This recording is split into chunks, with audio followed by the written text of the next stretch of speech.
Semua orang tentunya ingin sehat. Tapi, kita sering lupa, kesehatan itu bukan semata-mata anugerah dari Yang Maha Kuasa. Kesehatan juga merupakan hasil dari upaya kita sendiri, upaya untuk selalu menjaga dan meningkatkan kesehatan sendiri secara mandiri. Sehat merupakan investasi masa depan. Marilah kita mengenal kesehatan sejak dini. Kelompok 1. Tanda bahaya pada ibu hamil. Kaki bengkak, pendarahan, persalinan kembar, janin atau bayi tidak bergerak, sesak nafas, muntah hebat, ibu hamil dengan riwayat hipertensi, pusing berat, kejang, ibu hamil dengan patah tulang kaki atau paha, kesadaran menurun. Tanda bahaya pada proses persalinan atau inpartu. Ketuban pecah dini, kejang, plasenta atau ari-ari lengket, persalinan lama, pendarahan hebat dan tidak berhenti, kesadaran menurun, persalinan macet, sesak nafas. Tanda bahaya pada saat nifas. Badan panas, pendarahan, nyeri kepala atau pusing, kejang, sesak nafas. Hal-hal apa saja yang perlu disiapkan jika menghadapi tanda-tanda bahaya tersebut? 1. Di rumah. Identitas diri seperti KTP dan kartu keluarga. Kartu BPJS Kesehatan, buku KIA, sarana transportasi, pendamping pasien, calon pendonor darah, perlengkapan persalinan untuk inpartu. 2. Di sarana kesehatan atau Polindes. Tindakan wewenang dari kader Polindes atau bidan. Indikasi penapisan. Jika berisiko tinggi atau resti, siapkan surat rujukan kegawatan ibu dari Polindes atau Puskesmas. Hubungi petugas atau fasilitator kesehatan yang dituju. Dirujuk bukan tak mampu, tapi demi keselamatan bersama.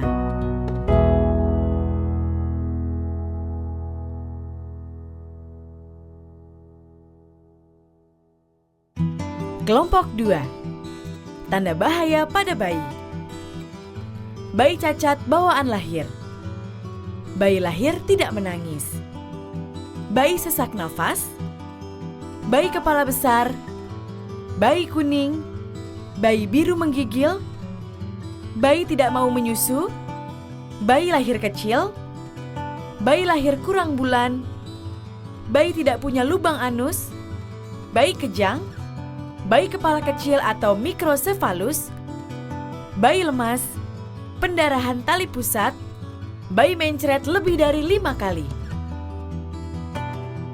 Yang perlu disiapkan jika mendapati tanda bahaya pada bayi sebelum ditangani oleh petugas kesehatan di Nakes atau Polindes, pendampingan pasien, kondisi psikologis pasien atau keluarga, administrasi rujukan, kartu keluarga, KTP, kartu peserta BPJS Kesehatan atau Jamkes, biaya perawatan, kendaraan rujukan dari desa ke sarana kesehatan. Rujuk segera sebelum terlambat. Kelompok 3. Tanda bahaya pada orang dewasa.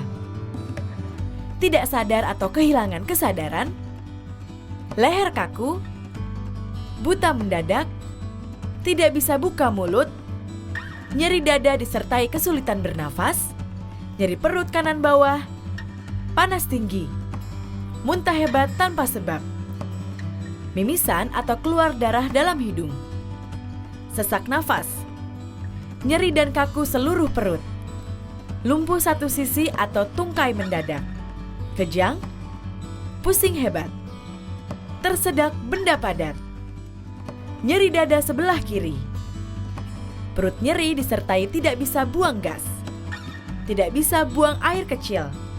Kaki dan tangan tidak bisa bergerak setelah benturan atau kecelakaan. Keputihan yang berbau dan terus-menerus. Luka yang tidak kunjung sembuh.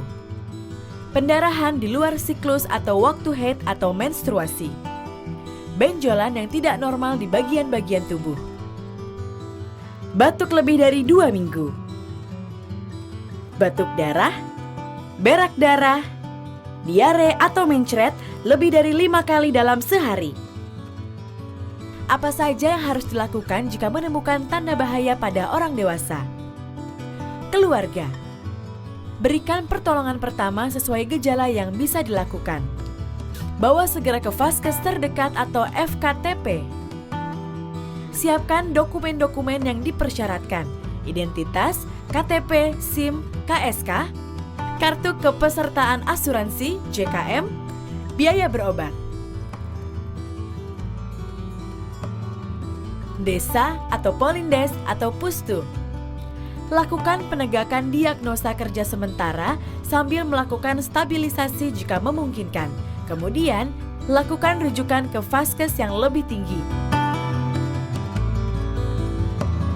Lakukan triage sekaligus neteroanamnesa, kemudian lakukan tindakan penanganan pasien. Bila tidak tertangani, pasien segera dirujuk dengan penanganan prarujukan. Siapkan administrasi rujukan seperti form rujukan. Siapkan tenaga pendamping, ambulans, beserta sopir. Kesehatan Anda prioritas kami. Rujukan demi kesehatan Anda.